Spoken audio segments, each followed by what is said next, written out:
Now let's talk with Ben Reaves. Benjamin Reaves, what a joy to have you back today. A year ago when you were with us, you were suffering from paralysis of the left vocal cord. That is correct. That can impact your heart. You have experienced the enemy knocking at your door every day, as you say. Yes.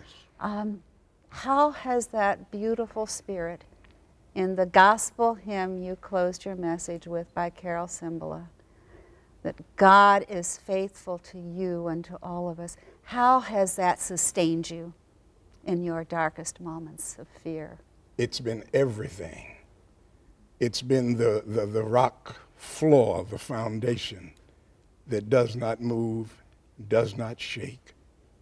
It's the arms that embrace me and comfort me during those nights and times of sleeplessness, when you wonder if sleep will come and you wonder what tomorrow will bring. It's that kind of love and the assurance he's been and he will be faithful. The hymn is really an assurance, isn't it? Oh, absolutely. I was curious, a lot of times in our society we think of temptation as being rooted in the thing that is tempting us, like I'm tempted to eat that chocolate cake. But you referred consistently to the enemy tempting us. Could you say a little bit more about who the enemy is and what you mean by that? Absolutely. Mm-hmm. I believe that there are forces for good and forces for evil. I believe the enemy, sometimes referred to as Satan or the devil, represents that force for evil and represents a committed intent to destroy. The temptation is always to destroy. God may test us in order to prove or reveal, but God does not tempt us to destroy us. The enemy does. I believe that. Ben, you touched on personal enemies, sickness, despondency, fear, waning stages of life.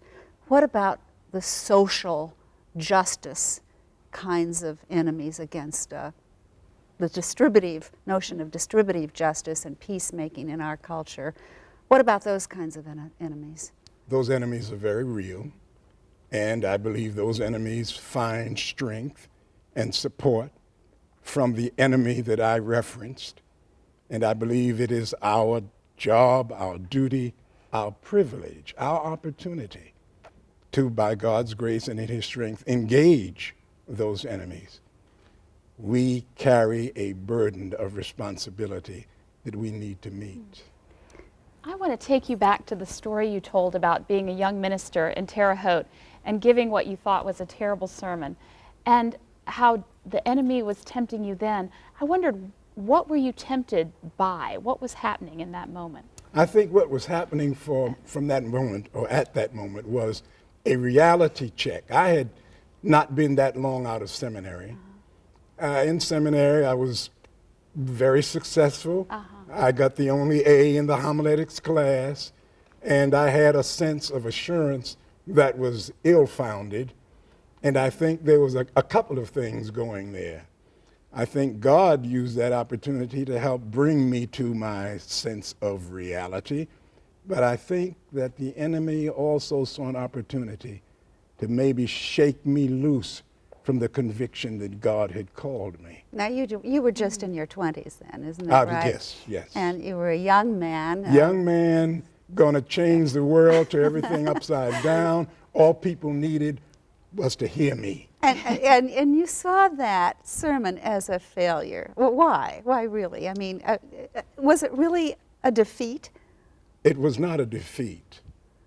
It was a failure because of the so-called standard that I had set up for myself and the misunderstanding of what a sermon is. A sermon's not proof of my ability to do this or that. It is the word of God being shared by a traveler with other travelers.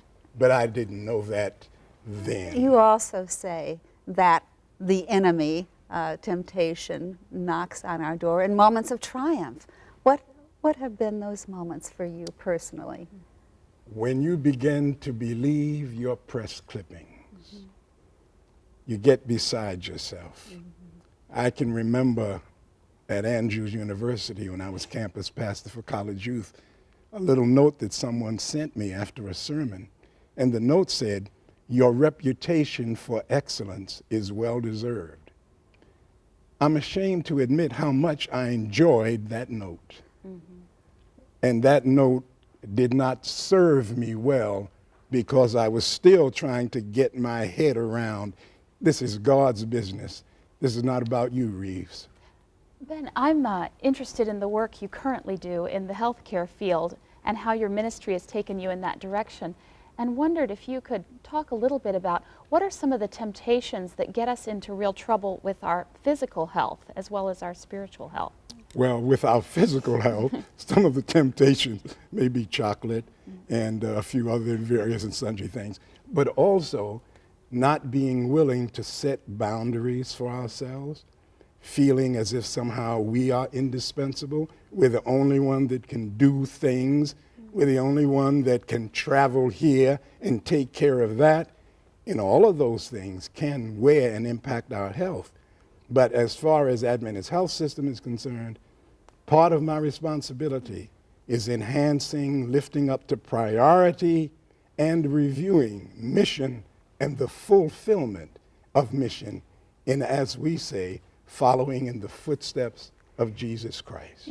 Ben, in our closing moment, and I get back to that wonderful hymn that God is faithful to us. We usually think of being faithful to God. What do you say for the non-believer who loses, or those who lose their faith? They say they've lost their faith when something very bad happens. What kind of assurance can you give to that kind of thinking? I can give the assurance of my personal experience that as they have experienced loss, I have experienced loss. But then I can also share with them what has been a comfort to me, without suggesting that this may necessarily be received by them, but as someone who has experienced loss, this is what carried me through. Thank you, Ben.